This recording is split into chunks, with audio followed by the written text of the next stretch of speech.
there is a map that Europe preferred to forget. It is not a map of battles or kingdoms. It is a map of blood, of transformations under the full moon, of bodies condemned to the stake, because their flesh, the judges said, was no longer human. Between 1450 and 1660, hundreds of men and women were dragged to ecclesiastical and secular courts, accused of a crime that today sounds impossible: lycanthropy, the metamorphosis into a wolf, the transformation that broke the boundary between man and beast, between the Christian soul and the accursed creature. But what few know is that these trials did not happen randomly. They began in a specific place, spread like contagion, and traced a precise geography of terror. The epicenter lies in the Swiss Alps, in the valleys of Valais and Vaud, where the first inquisitorial proceedings against werewolves were recorded as early as the 15th century. There, between 1420 and 1480, dozens of men confessed under torture that they had received ointments from witches, rubbed their skin with wolf fat, and made a pact with demonic entities to gain the lupin form. And the question that crosses 5 centuries to reach us is this: why did lycanthropy explode precisely there, at that moment, and spread through France, Germany, Scandinavia, and Eastern Europe as if it were a visible plague? The answer is buried in inquisitorial treatises, court records, and peasant chronicles that describe not only fear, but the ritual mechanics of the metamorphosis. Montague Summers, in his work, The Werewolf, 1933, documents that werewolf trials were treated with the same theological seriousness as witch trials, because both represented the same transgression: the demonic pact that corrupted the human form created in the image of God. Sabine Baring-Gould, in The Book of Werewolves, 1865, records that the accused described specific rituals involving belts of wolfskin, words in corrupted Latin, and anointing with substances that burned on the skin before the transformation began. But there is a detail that will only be revealed later. A symbol that appears repeated in several confessions, and that connects the Swiss valleys to the forests of Livonia and the Carpathians: the mark of the crescent moon engraved on leather belts or tattooed on the accused's skin. What does this mark mean? Why does it appear in places so distant? And why did the courts consider it definitive proof of a lupine pact? To understand the geography of lycanthropy, one must first understand that medieval and early modern Europe did not see the werewolf as a folkloric myth. It saw it as a legal, theological, and medical reality. Lupine metamorphosis was classified into 2 main categories in demonological treatises: physical lycanthropy, in which the human body effectively transformed into a wolf by means of a demonic pact or a hereditary curse; and illusory lycanthropy, in which demons created the appearance of a wolf around the human body, deceiving witnesses while the metamorph committed bestial crimes. Both forms were punishable by death.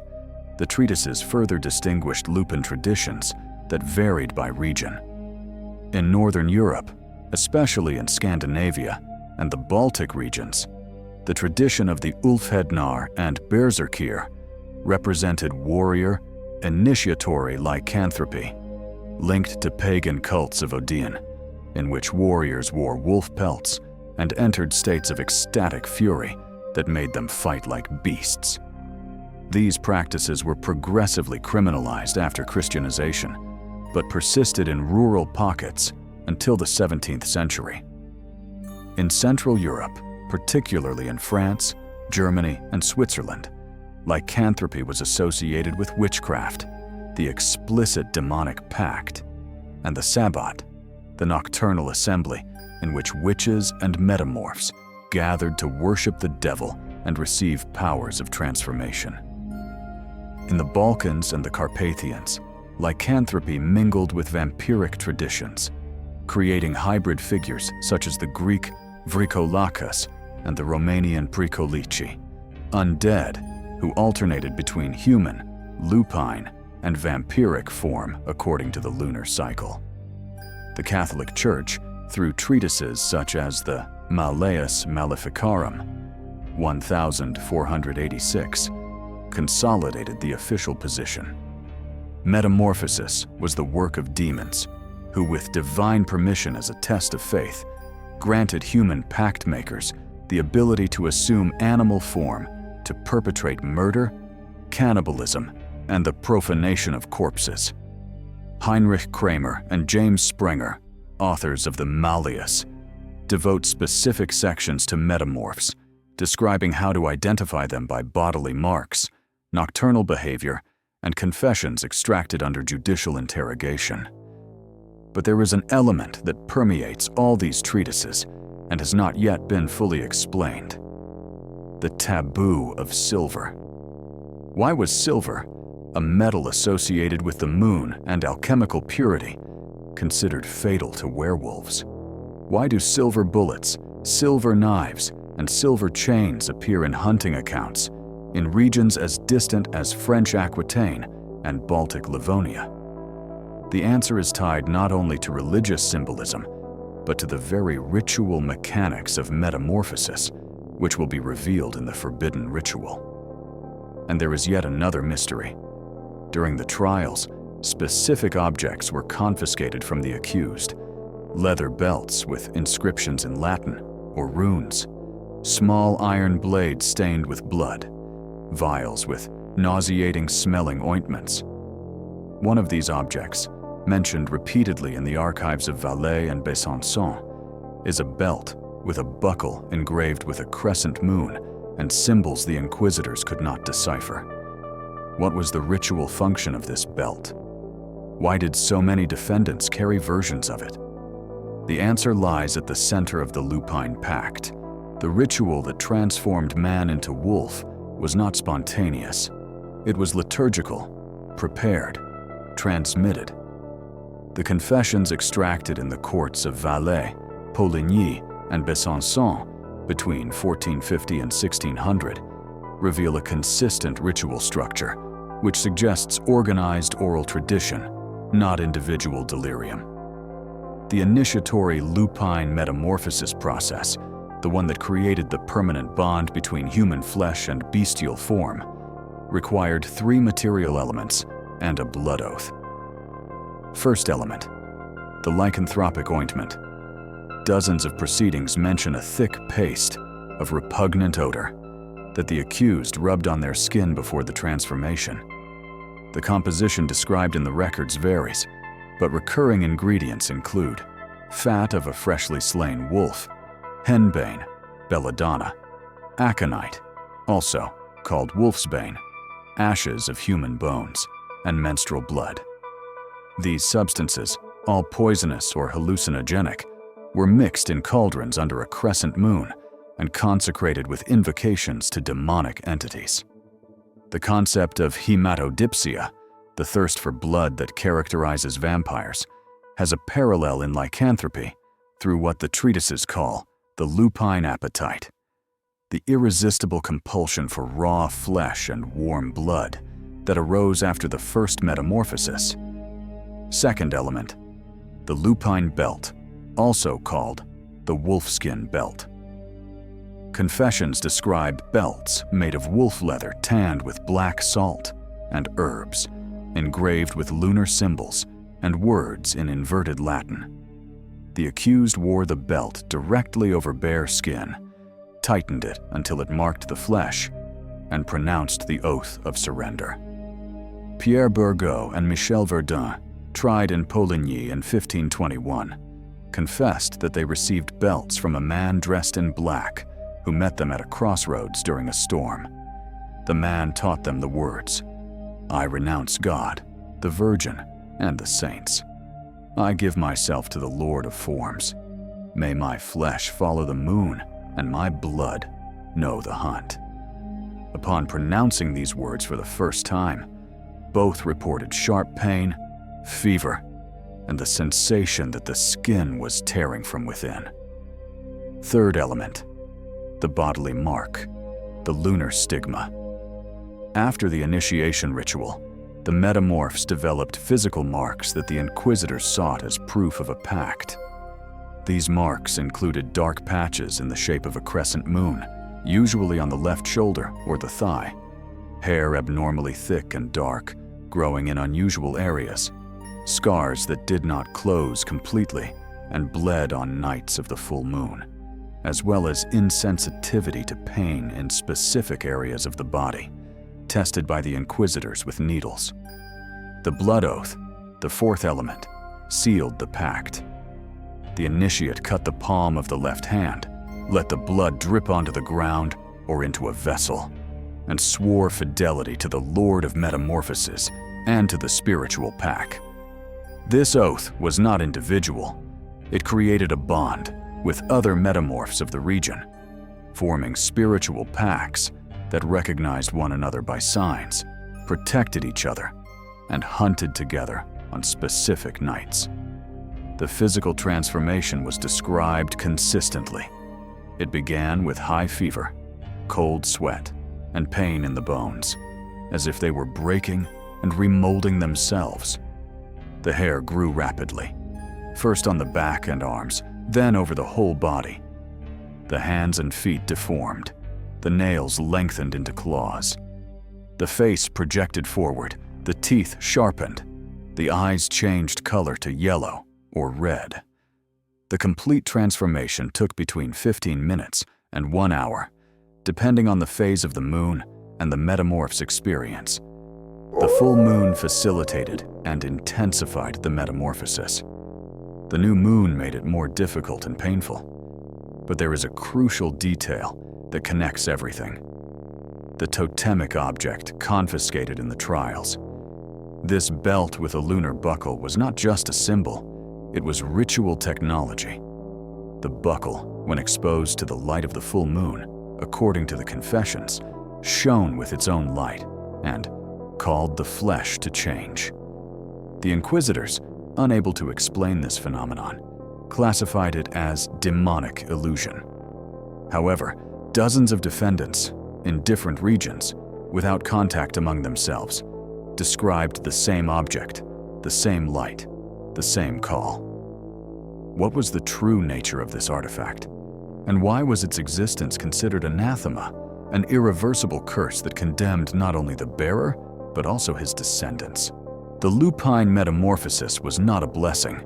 It was a hereditary curse, with precise physical, social, and spiritual consequences. The medical and demonological treatises of the period, although they mixed theology with empirical observation, record consistent symptoms that make it possible to map the effects of lycanthropy on body and mind. First, lunar hypersensitivity. Metamorphs reported that, after the first transformation, they became unable to resist the influence of the full moon. 3 nights before and 3 nights after the full moon, the compulsion to metamorphose intensified, bringing fever, extreme agitation, insomnia, and a ravenous hunger for raw meat. Many defendants claimed they tried to resist, but the power of the moon over the flesh was stronger than the will. Gilles Garnier, tried in Dole in 1583, confessed that on full moon nights he felt fire running through the veins, and that his skin burned until the wolf's form came and relieved the torment. Second, vulnerability to silver. This is the central taboo of lycanthropy, recorded in hundreds of hunting accounts and court proceedings.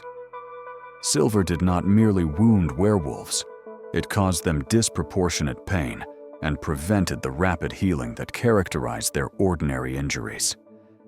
The medieval theological explanation connected silver to the moon, both symbols of purity and divine light that repelled creatures bound by a demonic pact. There is, however, a deeper ritual dimension. The lupin belt, the central object of metamorphosis, was consecrated with blood and herbs under the moon. Silver, the lunar metal par excellence, acted as an apotropaic, a substance that broke the ritual bond between man and bestial form. A silver blade piercing a werewolf's heart did not merely kill him, it dissolved the pact, freeing the soul for divine judgment. For this reason, in regions where the hunt for werewolves was systematic, such as in Livonia and Gascony, hunters blessed musket balls with holy water and cast them in molten silver. Jean Grenier, an adolescent tried in Bordeaux in 1603, showed the judge's scars that, according to him, were caused by a shepherd who attacked him with a silver knife when he found him in wolf form devouring a child. The scars, examined by court physicians, were described as black, deep, and exuding a putrid odor, never fully healing. Third, strength and heightened senses. In wolf form, metamorphs possessed strength several times greater than that of humans, capable of breaking down doors, dragging adult bodies, and scaling walls. The senses of smell and hearing became animal, allowing them to track prey from kilometers away and detect human presence even in absolute darkness. But these advantages had a price. After returning to human form, they suffered extreme exhaustion, intense muscle pain, and the wounds received in wolf form remained visible on the human body. This last detail was used by inquisitors as proof. If a man presented bites or cuts compatible with injuries that a beast would have suffered the previous night, that confirmed his lupine identity. Fourth, the mark of the symbol, the crescent moon that appears repeatedly in the accounts. During the trials, when stripping the defendants, inquisitors often found dark crescent-shaped marks, usually on the left shoulder, on the chest, or on the inner thigh. These marks were interpreted as the seal of the demonic pact, visual proof that that body had been consecrated to lunar entities. A geographical pattern is also observed. The marks appear more frequently in proceedings, originating in the Swiss Alps and spread eastward toward the Balkans and the Carpathians. In France and Western Germany, the marks are mentioned less often. The inquisitors' focus falls on belts and ointments. This suggests that different traditions of lycanthropy coexisted, with regional ritual variations. Fifth, the hereditary curse. Several proceedings mention that the children of werewolves were born with a predisposition to metamorphosis. They were not born transformed, but bore birthmarks in the shape of a moon, unusually dark hair, and, upon reaching adolescence, began to manifest symptoms: lunar fever, an appetite for raw meat, recurring dreams of hunts. Transmission was not automatic. It required the youth, consciously or not, to repeat elements of the initiatory ritual. The predisposition, however, was in the flesh, in the blood, as a spiritual inheritance that crossed generations. The geography of the hunt, the map of lycanthropy, reveals clear patterns. The first proceedings, between 1420 and 1480, are concentrated in the alpine valleys of Valais and Vaud, where the malleus maleficarum began to be applied with increasing rigor. Between 1480 and 1550, the trials spread to eastern France, Franche-Comté, Burgundy, and Alsace. Between 1550 and 1650, the hunt reached its peak in Germany, Scandinavia, and the Baltic regions, with hundreds of executions. The methods varied. The stake, more common in the Holy Roman Empire, the breaking wheel followed by cremation in France, decapitation with a silver sword in some Baltic regions. All shared the same objective: to destroy the body completely to prevent the metamorph from returning as a lupine undead. The symbol of the crescent moon, which appeared in the Confessions of Block 1, now reveals itself in its complete function. It was not merely a mark of identification among members of spiritual pacts. It was the seal of the pact, a portal engraved in the flesh itself that allowed the moon to call forth the inner wolf. and the belt with the lunar buckle, confiscated in the courts, functioned as an amplifier of this portal, facilitating the metamorphosis and making it deeper. But one piece of the riddle is still missing. Why did these trials begin specifically in the Swiss Alps and not in other regions of Europe with an equally strong lupine tradition? Now the threads connect. The explosion of proceedings against werewolves in the Swiss Alps between 1420 and 1480 was no accident. It was the result of the convergence of three historical forces. First, the consolidation of the Papal Inquisition in the region, especially after the Council of Basel in 1431, which established permanent courts to combat heresy and witchcraft in the mountainous valleys where isolated communities preserved pagan practices.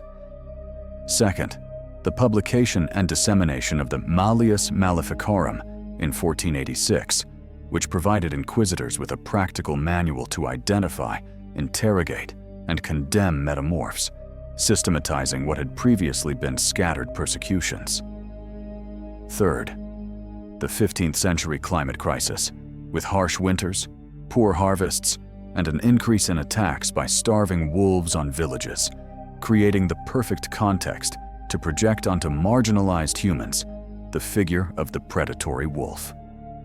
The valleys of Valais and Vaud, isolated, poor, with a mostly peasant population, became the laboratory for the hunt for witches and werewolves.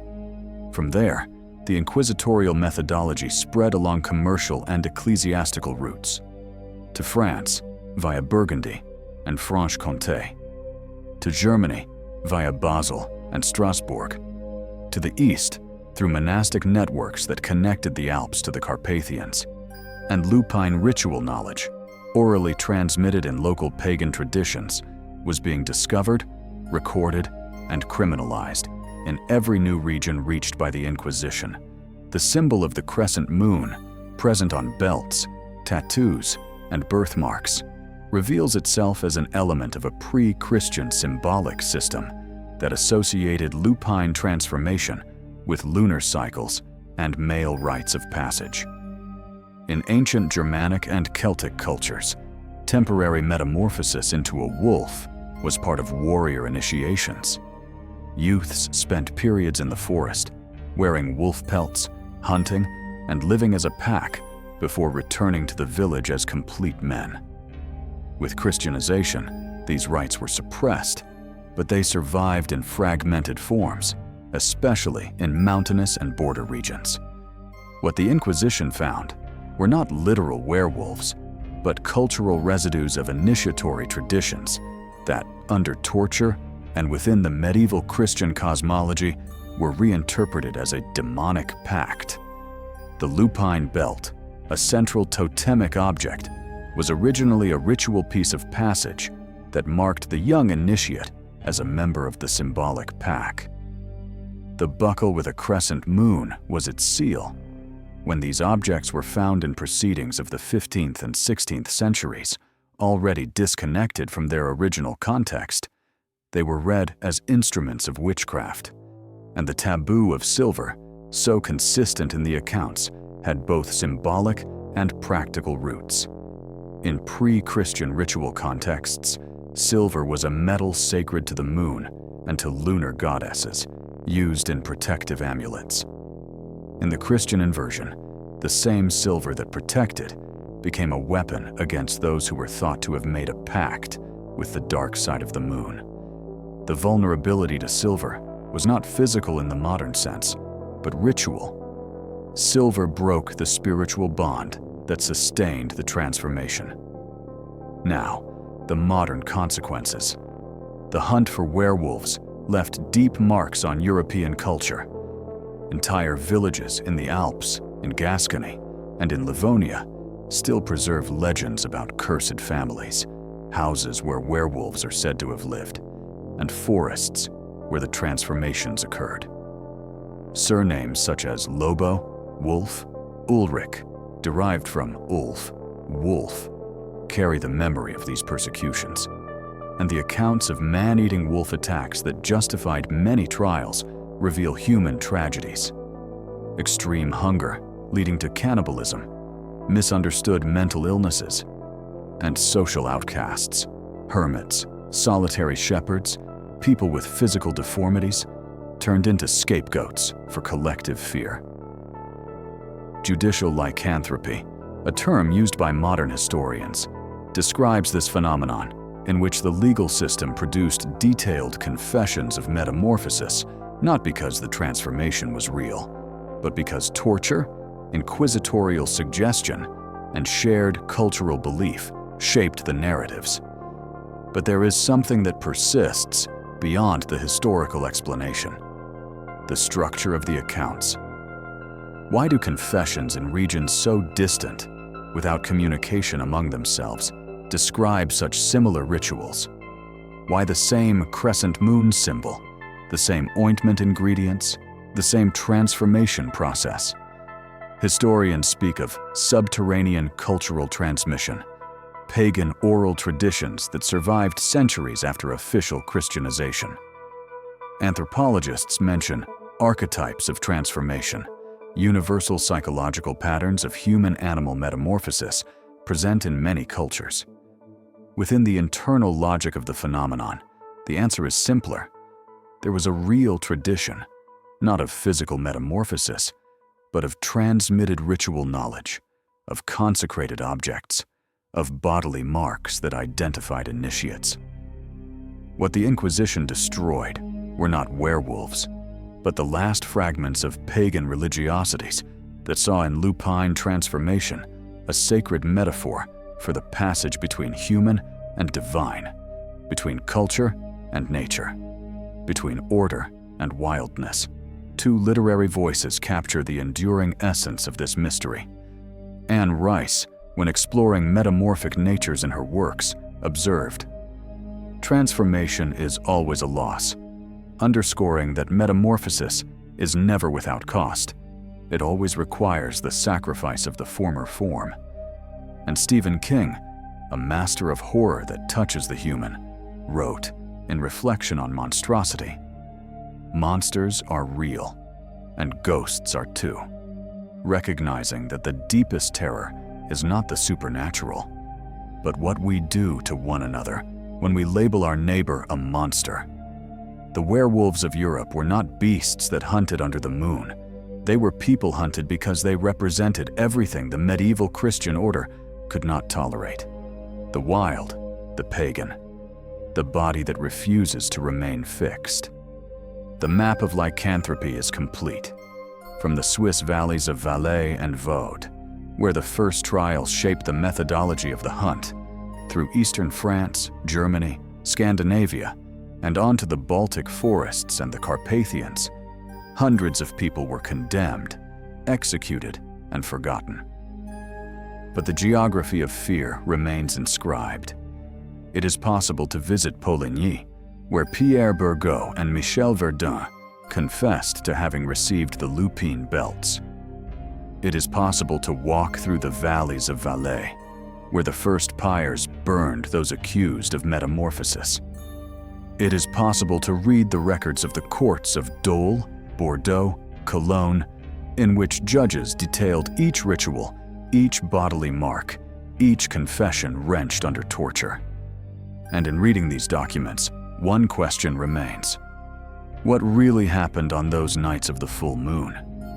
Was genuine ritual knowledge being transmitted, or merely the collective fear projecting onto one's neighbor the shadow of the inner wolf that we all carry? The answer may lie less in the archives and more in cultural persistence.